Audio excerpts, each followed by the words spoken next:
Muito antes das farmácias, os curadores mais temidos já tratavam doenças com substâncias capazes de matar. Para eles, a diferença entre veneno e remédio nunca esteve na substância, mas na dose.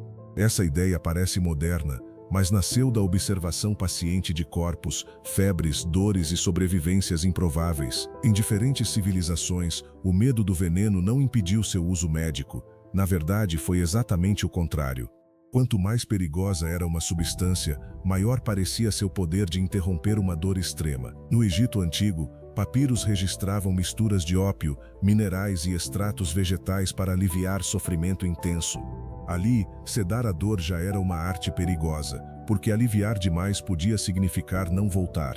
Na Mesopotâmia, raízes amargas e resinas tóxicas eram tratadas como ferramentas, não como maldições. Os gregos levaram essa lógica adiante e tentaram entender quais venenos podiam frear inflamações, espasmos e delírios. E então surge o primeiro choque. A mesma planta capaz de executar um homem podia, em pouca quantidade, reduzir sofrimento. Cicuta, eléboro e mandrágora não eram apenas ameaças, eram instrumentos de uma medicina arriscada e calculada. A mandrágora, por exemplo, era usada para adormecer o corpo antes de procedimentos que hoje chamaríamos de brutais.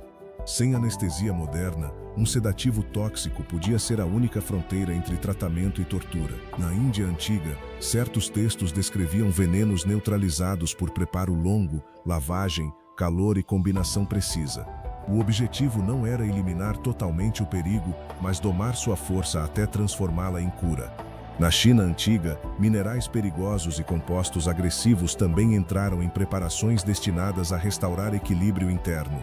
Esse conhecimento não nascia de segurança, mas de séculos de tentativa, erro e risco humano real. E aqui acontece outra virada.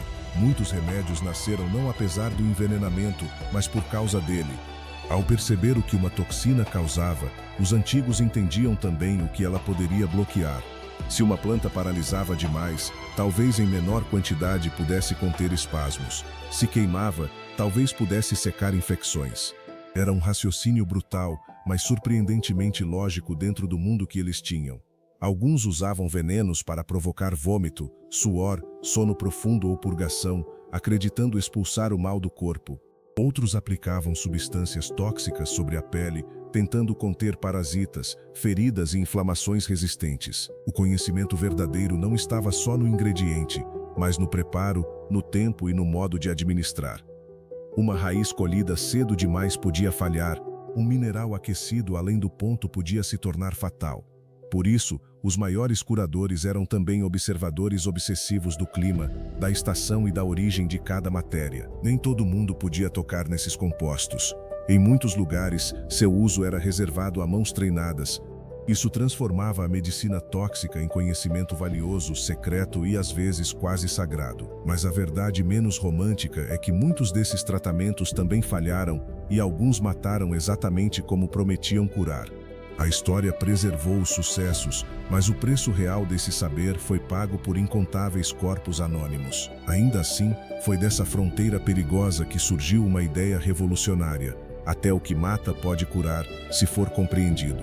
Essa lógica abriu espaço para o uso de venenos animais, algo que parece ficção, mas foi testado com seriedade. Pequenas quantidades de toxinas eram estudadas para aliviar dor, reduzir inchaço ou provocar reações controladas no corpo. A ruptura mais estranha talvez seja esta: o remédio não era o oposto do perigo, ele era o perigo domesticado. Em alguns casos, o paciente precisava quase flertar com o limite da intoxicação para obter alívio.